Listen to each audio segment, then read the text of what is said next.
नमस्कार, good morning बच्चों। स्वागत है आपका आज की इस वीडियो में। कक्षा 7वीं के विद्यार्थियों के लिए मैं एक ये वीडियो लेकर आ गया हूं। तो देखिए बच्चों, आज आप लोगों का विज्ञान का पेपर है। आज तारीख 19 तारीख है और आप सभी को यह पता होगा कि आज आपका विज्ञान का पेपर है। और आप लोगों ने मेरे चैनल से जुड़े हैं तो आप सभी को पहले भी इसकी अपडेट मिल चुकी होगी और मैंने अपने चैनल पर भी पहले अपडेट इसमें पूरा चैनल पर अपलोड कर दिया था। तो मैं देखिए एकदम हार्ड कॉपी लेकर आ गया हूँ। देख सकते हैं आप, एकदम ओरिजिनल पेपर है। ये सुबह अभी मुझे प्राप्त हो गया है, देख सकते हैं आप।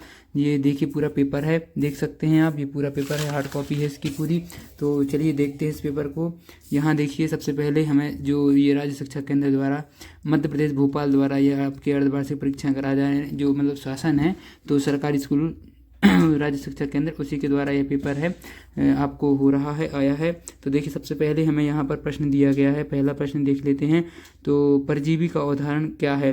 तो परजीवी का उदाहरण क्या है? सूरजमुखी, गुलाब, घटपड़ती या फिर अमरबेल। तो इसका सही आंसर क्या हो जाएगा? अमरबेल हो जाएगा। ठीक है बच्चों। उसके बाद देखिए दूसरा प्रश्न हमें दिया गया है। चीरने एवं फाड़ने वाले दांत कहलाते हैं। जो चीरने फाड़ने वाले दांत कौन से कहलाते हैं? रदनक। इसका पहला आंसर क्या हो जाएगा? सही, रदनक इसके चीरने फाड़ने वाले दांत कहलाते हैं। उसके बाद देखिए प्रश्न नंबर तीसरा पूछा गया है। निम्नलिखित में से डॉक्टरी थर्मोमीटर की परास होती है। तो ये 4 आपको ऑप्शन दिए गए थे, जिसमें से आपका पहला आंसर सही है 35 डिग्री सेल्सियस से 42 डिग्री सेल्सियस। उसके बाद देखिए प्रश्न नंबर चौथा पूछा गया है। भौतिक परिवर्तन का गुण है। तो इसमें आपको बताना है भौतिक परिवर्तन का गुण कौन सा? आकार बदलना, रंग बदलना, अवस्था बदलना, उपरोक्त सभी। तो इसमें जो फोर्थ आंसर है आपका यह वाला सही हो जाएगा, उपरोक्त सभी। ठीक है बच्चों। उसके बाद देखिए हमें जो 5th नंबर का क्वेश्चन पूछा गया है, इसमें पूछा है कि भारी व्यायाम के दौरान हमारे पैर में निम्नलिखित में से किसके जमा होने के कारण ऐंठन हो जाती है? तो लैक्टिक एसिड के जमा होने के कारण हमारे जो हमारे पैर होते हैं उनमें ऐंठन जमा हो जाती है। ठीक है बच्चों। इस प्रकार आपके पूरे जो बहुविकल्पीय प्रश्न हैं वह कंप्लीट होते हैं। तो देखिए इसी प्रकार अब हमें रिक्त स्थान की पूर्ति करिए यहाँ से पूछे जाएंगे। इसमें 6 से 10 तक आपके एक नंबर के प्रश्न रहेंगे। देखिए 6वां प्रश्न पूछा है। प्रकाश संश्लेषण क्रिया में पादप वायुमंडल से खाली स्थान लेते हैं एवं तथा ऑक्सीजन का उत्पादन करते हैं। तो यहाँ पर आपको सही उत्तर CO2 हो जाएगा। उसके बाद देखिए इसका जो दूसरे नंबर जो प्रश्न नंबर 7वां है, इसमें सूर्य से पृथ्वी तक ऊष्मा के आने वाले प्रक्रम को खालिस्तान कहते हैं। तो क्या कहते हैं भाई साहब? आप लोगों को अगर पता है तो बताइए, नहीं तो मैंने आपको अपनी वीडियो में बताया था। बताइए क्या कहते हैं। तो बताइए बच्चों क्या कहते हैं? तो इसको कहते हैं विकिरण। तो आप क्या लिखेंगे? विकिरण। इस प्रकार लिख दें, बी म छोटी की, क छोटी की, रण, विकिरण। ठीक है बच्चों। उसके बाद आपका जो अगला प्रश्न दिया गया है, हवा में आर्द्रता नमी अधिक होने से लोहे पर खाली स्थान जल्दी लगती है। तो क्या लग जाती है? जंग। तो जंग आपसे लिखते बन जाएगा, यहाँ जंग लिख देना है आपको 8वें वाले में। उसके बाद 9वां प्रश्न हमसे देखिए पूछा गया इसमें कि रक्त परिसंचरण तंत्र की खोज खाली स्थान ने की थी। तो किसने की थी? विलियम हार्वे ने की थी। देखिए इस प्रकार आपको लिखना है ये विलियम हार्वे। ठीक है, विलियम हार्वे लिख देंगे आप। उसके बाद देखिए जो अगला प्रश्न हमसे पूछा गया है कि खाली स्थान पुष्प में नर और मादा जनन अंग दोनों होते हैं। तो किस पुष्प में होते हैं बच्चों? तो उभय लिंग जो होता है वो इसका आंसर क्या हो जाएगा? उभय लिंग।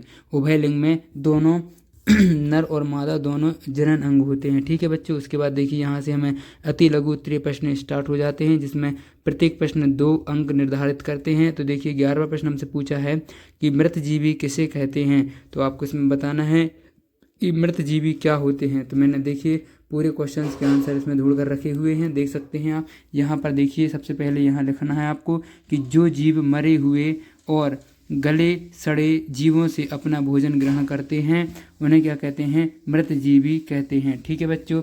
उसके बाद देखिए यहाँ पर हमें पूछा गया है कि आहार नली को कितने भागों में बांटा जाता है? तो आहार नली को इन भागों में बांटा जाता है। आमाशय, पक्वाशय, पित्ताशय। उसके बाद देखिए यहाँ छोटी आंत, बड़ी आंत, इसमें इस प्रकार आप इतनी भागों में आहार नली को बांटा जाता है। ठीक है बच्चों। उसके बाद देखिए 13वां ऊष्मा स्थानांतरण करने में चालन और संवहन की क्रिया में अंतर बताइए। आपको ऊष्मा स्थानांतरण जो में चालन और संवहन प्रक्रिया में अंतर बताना था। तो देखिए जो ऊष्मा का स्थानांतरण चालन के माध्यम से सीधे संपर्क के माध्यम से वस्तुओं के बीच होता है। ऊष्मा का संचरण संवहन के माध्यम से द्रव के भीतर होता है। ठीक है बच्चों, इस प्रकार आपका 13वां वाला उत्तर हो जाएगा इसका। उसके बाद देखिए 14वां दिया है हमें, जंग का आवरणिक सूत्र और रासायनिक नाम क्या है। तो आप सभी को जंग का इस प्रकार ये सूत्र लिख देना है, Fe2O3H2O। इस प्रकार आप रासायनिक सूत्र लिख देंगे।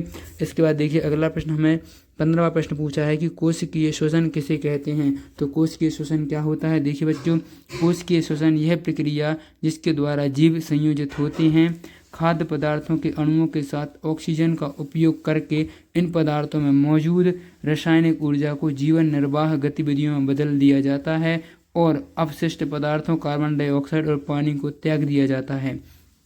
तो उसमें क्या होती है, कोशिकीय श्वसन कहते हैं उसे। ठीक है बच्चों, उसके बाद देखिए अगला प्रश्न हमसे यहाँ जो कि 16वां वाला क्वेश्चन है, इसमें पूछा है कि निषेचन के पश्चात फूल में होने वाले कोई 2 परिवर्तन लिखिए। तो आपको इसमें 2 परिवर्तन लिखने हैं। देखिए जो निषेचन है उसके बाद फूल में 2 परिवर्तन दिखाई देते हैं। पहला परिवर्तन होता है पहला परिवर्तन में अंडाशय का तेजी से विकास और फल में क्या होता है, रूपांतरण शामिल होता है। और दूसरे परिवर्तन में बीजांड के चारों ओर एक सख्त आवरण का निर्माण शामिल है और जो बाद में बीज में बदल जाता है। ठीक है बच्चों, उसके बाद देखिए हमारे यहाँ से लघु उत्तरीय प्रश्न स्टार्ट होते हैं जिसमें 17 से 22 तक, जो कि आपके 3-3 अंक निर्धारित करेंगे। ठीक है, उसमें पहला प्रश्न आपसे जो 17वां प्रश्न है वह पूछा जाएगा, कीट भक्षी पादप किसे कहते हैं, उदाहरण सहित लिखिए। आपको कीट भक्षी पादप की परिभाषा लिखनी है कि किसे कीट भक्षी पादप कहते हैं। तो देख सकते हैं आप, कीट भक्षी पौधे वे पौधे होते हैं जो कीट और अन्य अर्थोपोड्स को खाकर या फंसाकर अपने पोषक तत्व प्राप्त करते हैं, उन्हें कीट भक्षी पौधे कहते हैं। ठीक है बच्चों, उसके बाद देखिए अगला प्रश्न हमसे पूछा गया है, प्रयोगशाला तापमापी और डॉक्टरी तापमापी में अंतर बताना है। तो आप लोगों को देखिए प्रयोगशाला तापमापी में इस प्रकार तालिका बनानी है। आप लिखेंगे एक तरफ प्रयोगशाला तापमापी, एक साइड लिख देंगे आप डॉक्टरी तापमापी। तो इनके पतली नली में विभंग नहीं होता है। जो ये विभंग क्या कहलाता है, ये पतला सा रहता है यहाँ पर, तो ये विभंग नहीं होता है किसमें, प्रयोगशाला तापमापी में। और इसका जो परिसर रहता है वो -10 डिग्री सेल्सियस से 110 डिग्री सेल्सियस तक होता है। 2 पॉइंट आप इस प्रकार लिख देंगे। और इसके बाद जो इसमें डॉक्टरी तापमापी रहता है, इनकी पतली नली में विभंग होता है और इसका परिसर जो रहता है वह 35 डिग्री सेल्सियस से 42 डिग्री सेल्सियस तक होता है। ठीक है बच्चों, उसके बाद जब आप अगला प्रश्न देखिए, इसमें पूछा गया है हमें कि आपको 3 द्रव दिए गए हैं जिनमें से एक संतरे का रस, दूसरे चूने का पानी, तीसरा शक्कर का पानी और हल्दी को सूचक के रूप में उपयोग करके आपको किसका, हल्दी का उपयोग करना है सूचक के रूप में। और आपको उसकी प्रकृति का निराधरण कैसे करेंगे यह आपको बताना है। तो मतलब उनकी प्रकृति क्या रहेगी। तो देखिए सफ़ेद कागज़ की शीट पर आपको क्या करना पड़ेगा, हल्दी का पेस्ट 3 स्थानों पर लगाइए और उसे सुखा लें। फिर उसके बाद क्या करना है, रुई के फाहे की सहायता से एक स्थान पर सोडियम हाइड्रोक्साइड के से फूल बनाए। मतलब ऐसे फूल बनाने जैसे फूल बनाते हैं ना फोहा टाइप में, उस टाइप के बनाने हैं। और लाल फूल बनेगा जिसमें समझ जाएंगे कि यह क्या है, एक क्षार है जिसमें लाल फूल बनेगा। तो सिर्फ और सिर्फ लाल फूल किस में बनता है हमारा वह देखेंगे हम किस में बनता है। तो रुई के फाहे की सहायता से दूसरे स्थान पर हाइड्रोक्लोरिक अम्ल से फूल बनाएं जिसमें लेमन का फूल बनेगा। ठीक है, इसमें एक में लेमन रंग का फूल बनेगा जिससे पता चलेगा कि हाइड्रोक्लोरिक एक अम्ल है ना। उसके बाद देखिए हल्दी पेस्ट से, जो हल्दी का पेस्ट है उसे तीसरे स्थान पर रुई के फाहे की सहायता से शक्कर विलयन से एक फूल बनाएं जिससे हल्दी के पेस्ट का रंग ज्यों का त्यों रहेगा। तो शक्कर का विलयन कैसा हो जाएगा, उदासीन हो जाएगा। तो हमें एक जो है उसमें क्या मिला है, अम्ल मिला है, और एक क्षार मिलेगा और एक उदासीन मिलेगा। इस प्रकार आपका इसका सही उत्तर हो जाएगा। ठीक है बच्चों, उसके बाद देखिए इसमें एक प्रकार से प्रयोग लिखना था। तो अब 20वां प्रश्न दिया गया है, आप कैसे दिखाएंगे कि दूध का फटना एक रासायनिक परिवर्तन है। तो देखिए हमने पूरी प्रक्रिया में देखा कि लैक्टिक एसिड और दूध के बीच की प्रक्रिया में बंधन होते हैं। जो दूध है उसमें लैक्टिक एसिड पाया जाता है। तो उन दोनों में क्या होता है, उन दोनों की प्रतिक्रिया में बंधन टूटते हैं और नए बंधन बनते हैं। इसीलिए इसके साथ एक रासायनिक परिवर्तन जुड़ा हुआ है और इसलिए यह परिवर्तन एक रासायनिक परिवर्तन है। अतः दूध का फटना एक रासायनिक परिवर्तन है। ठीक है बच्चों, उसके बाद देखिए हमें 21वां प्रश्न पूछा है, क्या होगा यदि रक्त के पट्टिकाणु नहीं होंगे। जो रक्त में प्लेटलेट्स होते हैं, पट्टकाणु कहते हैं उनको हिंदी में, तो अगर वह नहीं होंगे तो क्या होगा, अगर उनके जो प्लेटलेट्स रहते हैं वह नहीं होंगे तो चोट लगने पर क्या हो जाएगा, रक्त स्त्राव होता रहेगा और ठीक भी नहीं होगा। इससे अत्यधिक रक्त की कमी हो सकती है और क्या होगी, मृत्यु हो सकती है आपकी। ठीक है, उसके बाद देखिए अगला प्रश्न हमें दिया गया है, शरीर के सभी अंगों को रक्त की आवश्यकता क्यों होती है। जो हमारे अंग हैं, शरीर के अंग हैं, उनको रक्त की आवश्यकता क्यों होती है। तो शरीर के सभी अंगों को रक्त की जरूरत होती है क्योंकि रक्त कई तरह के अहम कार्य करता है। किस प्रकार के कार्य करता है रक्त, देखिए आपको इस प्रकार लिखने हैं, 3 पॉइंट बनाए हैं, तो इसी 3 पॉइंट में आपको बनाकर भी लिखने हैं अपनी परीक्षा में। तो रक्त शरीर के सभी अंगों तक ऑक्सीजन पोषक तत्व पहुंचाता है और रक्त शरीर के कार्बन डाइऑक्साइड और अपशिष्ट पदार्थों को हटाता है और रक्त शरीर के तापमान को नियंत्रित करता है। ठीक है, उसके बाद देखिए अगला प्रश्न हमसे पूछा गया है, जो मनुष्य में कितने प्रकार के दांत पाए जाते हैं, प्रत्येक के कार्य लिखिए। आपको यह लिखना है इसमें कि जो मनुष्य है उसमें कितने प्रकार के दांत पाए जाते हैं। तो मनुष्य में मुख्यतः 4 प्रकार के दांत पाए जाते हैं। कौन कौन से, देखिए आप, कृतंग, रदनक और प्रीमोलर और मोलर। तो आपको इसके बारे में भी लिखना है। तो भोजन को काटने के काम आता है। यह तेज मतलब ये क्या कहता है, धार तेज वाला होता है। हर जबड़े में 4 कृतंग दांत होते हैं। ठीक है, उसके बाद देखिए भोजन जो रदनक होता है भोजन के फाड़ने के काम आता है। ये थोड़े नुकीले होते हैं और कृतंग दांतों में दोनों ओर पाए जाते हैं। हर जबड़े में यह रदनक 2 होते हैं। ठीक है, प्रीमोलर कितने रहते हैं और क्या कहलाते हैं, कहाँ पर इनकी स्थिति रहती है। तो इन्हें बाइक स्पिट्स भी कहा जाता है। इसमें भोजन को कुचलने के लिए 2 नुकीले पुंज होते हैं। उसके बाद देखिए मोलर, तो भोजन को पीसने के काम आता है यह, और इनके सिर समतल होते हैं और किनारे नुकीले होते हैं। हर जबड़े में 6 मोलर दांत होते हैं। ठीक है, उसके बाद देखिए अगला प्रश्न हमें दिया गया है 24वां, अम्ल वर्षा किसे कहते हैं और वर्षा जल में यह अम्ल कहाँ से आता है तथा इससे क्या हानि पहुँचती है। तो देखिए जो अम्ल वर्षा है वो क्या होती है, तो आपको ये लिख देना है, जिस वर्षा जल में अम्ल की मात्रा ज़्यादा हो जाती है उसे अम्ल वर्षा कहते हैं। ये अम्ल वर्षा कहाँ से आती है, तो वायु प्रदूषण रहता है ना, वो एक नतीजा है। अम्ल वर्षा से जुड़ी कुछ खास बातें आप देख सकते हैं यहाँ पर।